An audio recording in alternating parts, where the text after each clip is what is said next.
Assalamualaikum warahmatullahi wabarakatuh. Mohon izin memperkenalkan diri. Nama saya Anelindra dari kelas Meteorologi 4A. Dan pada video ini saya akan menjelaskan jawaban dari pertanyaan-pertanyaan ujian akhir semester dari mata kuliah Meteorologi Tropis. Pertanyaan yang pertama adalah jelaskan cara identifikasi ketinggian boundary layer dengan analisis profil vertikal suhu udara, suhu potensial, angin, dan kelembapan.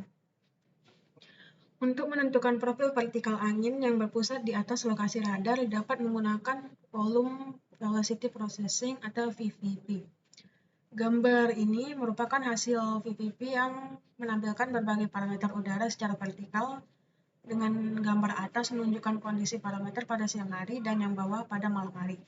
Sumbu vertikal menunjukkan ketinggian, lalu pada sumbu horizontal menunjukkan beberapa parameter seperti suhu potensial, kelembapan spesifik, dan kecepatan angin. Pada siang hari, parameter tersebut menunjukkan adanya perubahan yang tajam di dekat permukaan dan cenderung stabil di lapisan yang lebih tinggi. Hal ini menandakan batas antara surface layer dan mixed layer. Pada lapisan campuran atau mixed layer, suhu potensial, kelembapan, dan kecepatan angin memiliki nilai yang konstan atau stabil. Sedangkan suhu mengalami sedikit penurunan. Di atas mixed layer terdapat entrainment zone yang ditandai dengan peningkatan tajam parameter suhu potensial, dan angin, serta penurunan kelembapan. Lalu pada free atmosphere, suhu kembali menurun, suhu potensial tetap naik tetapi tidak sebesar di entrainment zone. Lalu kelembapan dan kecepatan angin menjadi stabil atau konstan. Dan pada malam hari, lapisan boundary layer menunjukkan karakteristik yang berbeda. Pada stable boundary layer dicirikan peningkatan suhu potensial dan kelembapan yang tajam, serta peningkatan yang tajam dari parameter kecepatan angin. Hal ini karena lapisan permukaan mendingin dan turbulensi menjadi lemah. Lapisan ini menjadi lebih stabil dan lebih tipis. Lemahnya turbulensi menyebabkan berkurangnya gesekan, sehingga kecepatan angin maksimum dapat terjadi pada lapisan yang lebih dekat dengan permukaan. Hal ini terjadi karena angin tidak mengalami banyak hambatan dari turbulensi, sehingga dapat bergerak lebih cepat di lapisan yang lebih rendah. Di atas SBL terdapat lapisan residu atau residual layer, yang memiliki profil suhu potensial dan kelembapan yang konstan, serta suhu dan kecepatan angin yang menurun. Lapisan ini merupakan lapisan sisa dari mixed layer pada siang hari. Lalu pada capping inversion ditandai dengan adanya peningkatan suhu dan suhu potensial, serta penurunan kelembapan sebelum mencapai free atmosphere yang mana suhu kembali menurun, suhu potensial sedikit meningkat, dan kelembapan dan kecepatan angin menjadi konstan. Berikut ini adalah salah satu contoh identifikasi ketinggian boundary layer di Beijing pada pukul 8 Beijing Time tanggal 29 Januari 2017. Terlihat pada ketinggian 1000 meter, parameter suhu potensial menunjukkan peningkatan linear yang signifikan, suhu mengalami kenaikan yang tajam lalu menurun lagi, kelembapan mengalami penurunan setelah pada ketinggian sebelumnya cukup stabil, lalu ada juga RH yang menurun dan refractivity yang dengan konstan menurun seiring dengan ketinggian. Perubahan-perubahan parameter ini dapat mengindikasikan bahwa ketinggian boundary layer yaitu pada 1000 meter. Pertanyaan yang kedua adalah jelaskan cara interpretasi gambar untuk monitoring tropical wave tersebut dengan memperhatikan nilai dan parameter. Gambar ini dikembangkan dengan metode Wheeler and Wakeman yang memungkinkan untuk menyaring data OLR secara real-time guna mengidentifikasi, melacak, dan memprediksi gelombang-gelombang ekuator. Sumbu vertikal yang di sebelah kiri menunjukkan frekuensi dalam cycles per day atau CPD, dan yang di sebelah kanan menunjukkan skala waktu dalam hari. Untuk membantu menghubungkan frekuensi dengan periode waktu. Frekuensi yang lebih tinggi berarti gelombang tersebut memiliki periode yang lebih pendek. Pada sumbu horizontal menunjukkan zonal wave number. Wave number yang positif menunjukkan gelombang yang bergerak ke arah timur, sedangkan yang negatif menunjukkan gelombang bergerak ke arah barat. Di bagian bawah terdapat skala warna yang menunjukkan intensitas gelombang. Warna yang lebih terang atau yang berwarna kuning menunjukkan intensitas yang lebih rendah, sedangkan yang lebih gelap berwarna merah hingga pink menunjukkan intensitas yang lebih tinggi. Intensitas yang lebih tinggi menunjukkan aktivitas gelombang yang lebih kuat. Pada gambar ini, NGO yang ditunjukkan oleh kotak berwarna hitam di bagian bawah grafik memiliki frekuensi rendah sekitar 0,03 hingga 0,1 cycles per day. Bergerak ke arah timur dengan zona loop number 0 hingga 9 dan memiliki periode antara 30 hingga 60 hari. Gelombang ini memiliki intensitas yang tinggi. Lalu ada gelombang Kelvin yang ditunjukkan oleh kotak berwarna biru di bagian kanan tengah grafik dengan zona wave number positif antara 1 dan 18 dan 14 yang menunjukkan bahwa gelombang tersebut bergerak ke arah timur. Periode gelombang antara 2,5 hingga 17 hari dan frekuensinya menengah hingga tinggi yaitu sekitar 0,1 hingga 0,4 cycles per day. Dan intensitas gelombang menengah hingga rendah.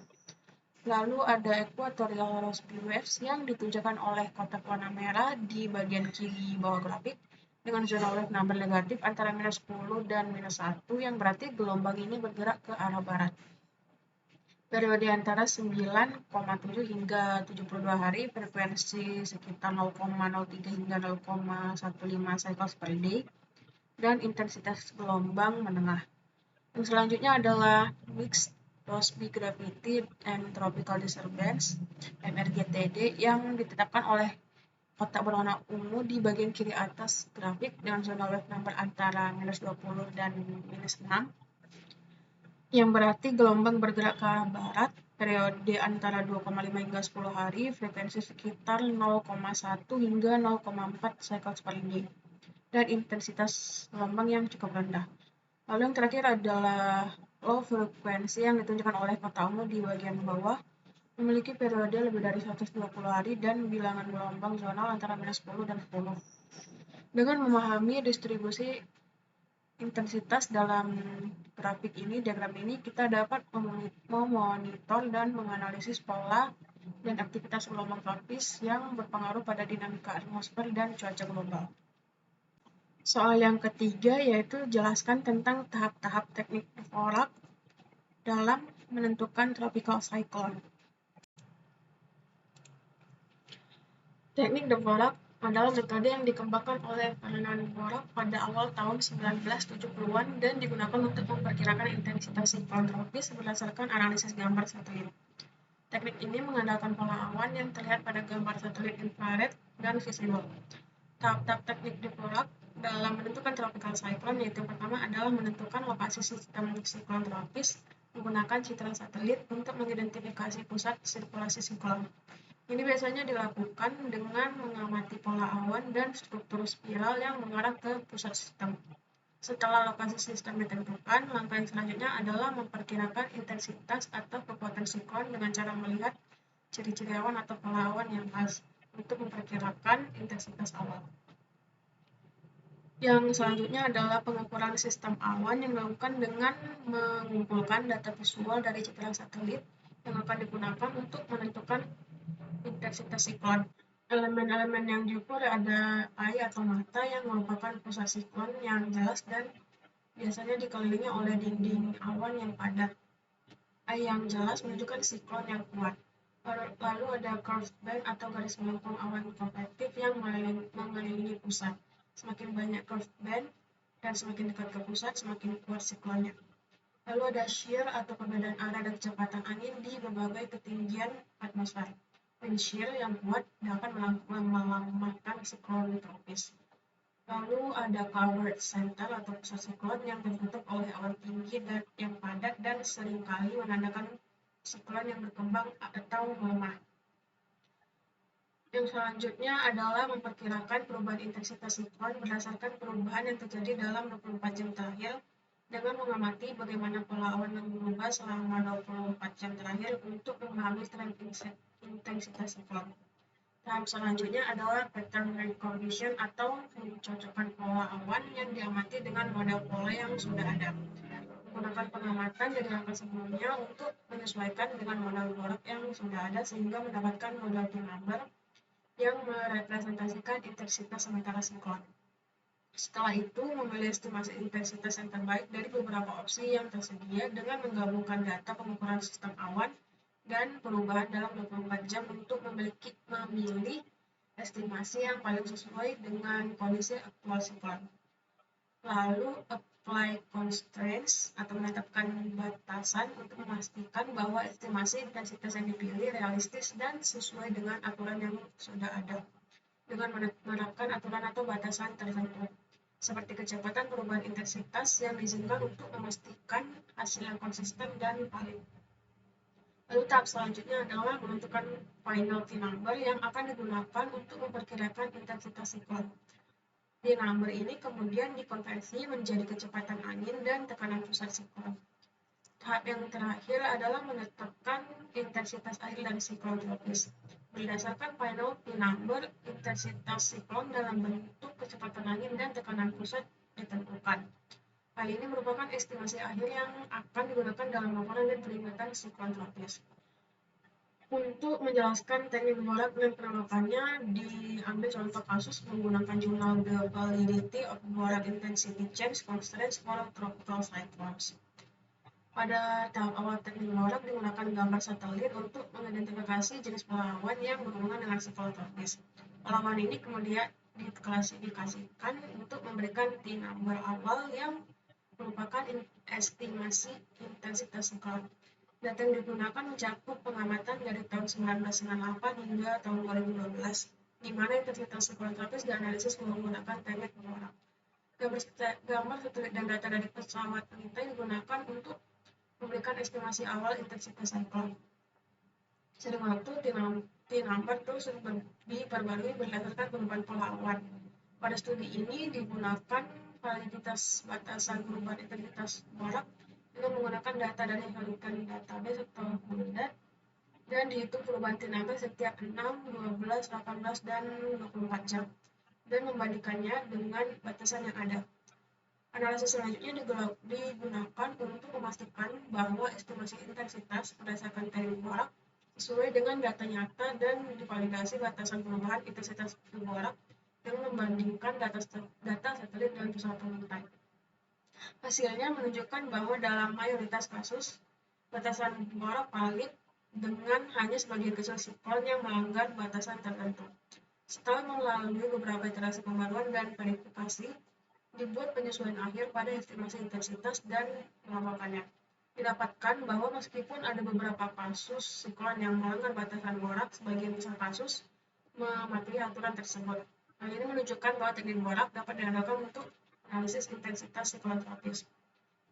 Studi ini menunjukkan bahwa teknik Dvorak meskipun berbasis subjektif dapat memberikan estimasi intensitas yang cukup akurat dan batasan perubahan intensitas yang diterapkan dalam teknik ini umumnya valid. Kasus-kasus yang melanggar batasan biasanya terjadi pada siklon dengan intensitas awal antara badai tropis sedang hingga badai kategori 1 yang sering mengalami intensifikasi yang cepat. Pertanyaan yang keempat adalah menjelaskan tentang MCS dan MCC menurut Paddock dan cara mendeteksinya dengan satelit dengan mengilustrasikan dengan satu kasus deteksi MCC. Yang pertama yaitu Mesoscale Convective System atau MCS yang merupakan kumpulan awan konvektif yang terorganisir dalam skala mesoscale sekitar 10 hingga beberapa ratus kilometer dan dapat bertahan selama beberapa jam hingga 1 hari. MCS memiliki karakteristik yaitu skala panjang pada 90 hingga 2500 km, durasinya bertahan lebih dari 6 jam, strukturnya dapat terdiri dari beberapa sel badai yang saling berinteraksi. MCS diklasifikasikan ke dalam 2 jenis utama yaitu linear dan sirkular, masing-masing dengan subklasifikasi yang berdasarkan wilayah tropis dan lintang menengah.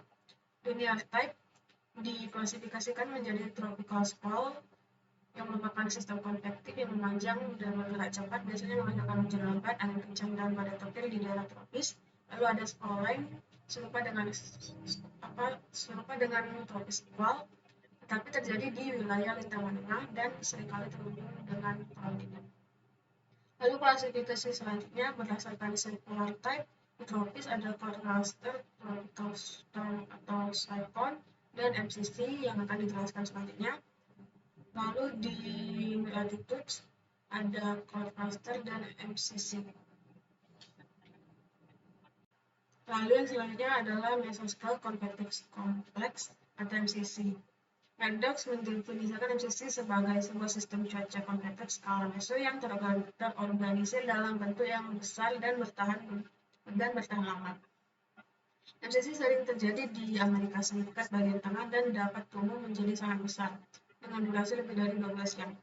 MCC dapat membawa hujan lebat yang bermanfaat, namun juga sering disertai dengan fenomena cuaca konvektif yang parah seperti angin kencang, hujan es, dan tornado.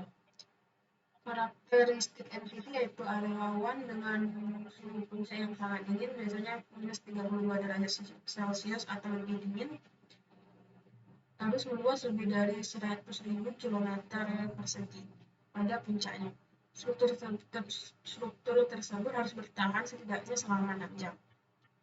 Bentuknya harus hampir simetris dalam citra satelit infrared. Untuk mendeteksi MCC menggunakan satelit, kita dapat memanfaatkan data citra satelit infrared misalnya pada identifikasi MCC di Bangka Belitung pada tanggal 9 Februari tahun 2016. Yang pertama adalah pemantauan suhu puncak awan, di mana citra satelit infrared memberikan informasi mengenai suhu puncak awan. MCC biasanya ditandai dengan area luas yang memiliki suhu puncak awan yang sangat dingin, menunjukkan adanya awan konvektif yang sangat tinggi. Selain itu, MCC biasanya berukuran besar, yaitu lebih dari 100 km persegi dan berbentuk bulat atau elips. Dalam citra gambar tersebut, awan konvektif dengan suhu yang rendah yang ditunjukkan oleh warna merah menyebar dalam area yang luas dan memiliki bentuk yang relatif simetris. Selanjutnya, MCC dapat diidentifikasi berdasarkan evolusinya, yang biasanya berlangsung selama beberapa jam, dengan mengamati perubahan distribusi suhu awan dari pukul 21 UTC hingga 7 keesokan harinya. Kita dapat melihat bagaimana sistem konvektif ini berkembang dan berubah bentuk dari waktu ke waktu, yang merupakan karakteristik dari MCC itu. Mengamati gambar secara berurutan pada interval waktu yang berbeda memungkinkan kita untuk memahami perkembangan dan pergerakan dari MCC. Pada citra gambar tersebut terlihat bahwa area dengan suhu rendah berkembang dan bergerak, yang menunjukkan pertumbuhan dan pergerakan dari sistem konvektif.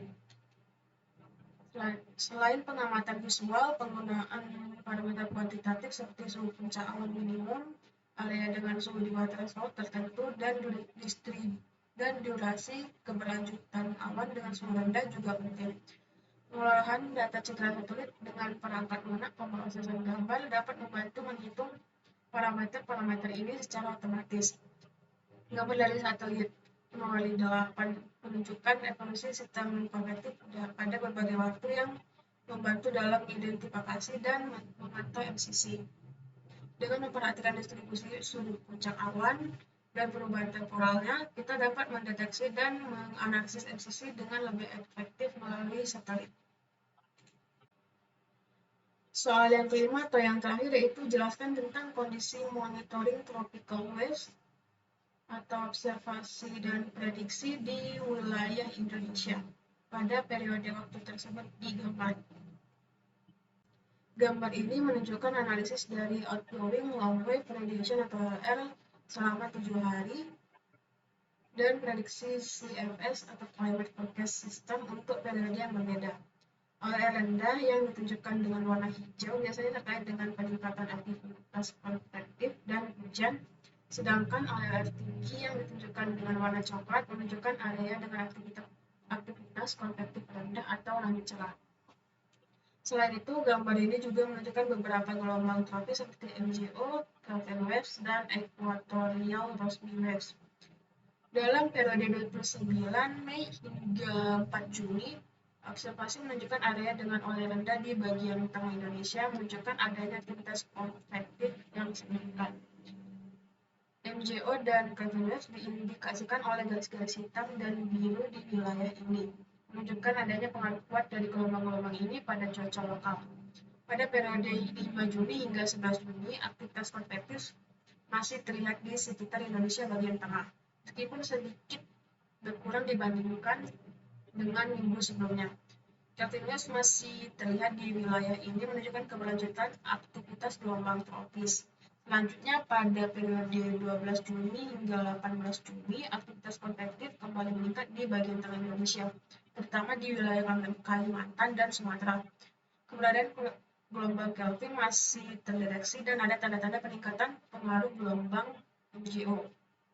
Lalu pada periode 19 Juni hingga 25 Juni, aktivitas konvektif mulai menurun di sebagian besar wilayah Indonesia, dengan OL yang lebih tinggi dibandingkan minggu sebelumnya.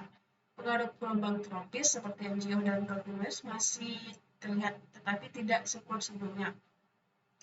Prediksi untuk periode 26 Juni hingga 2 Juli menunjukkan aktivitas konvektif yang signifikan di sekitar Indonesia bagian tengah, terutama di wilayah Kalimantan dan Sumatera dengan pengaruh gelombang tropis seperti MJO dan equatorial waves yang diindikasikan dengan garis-garis merah.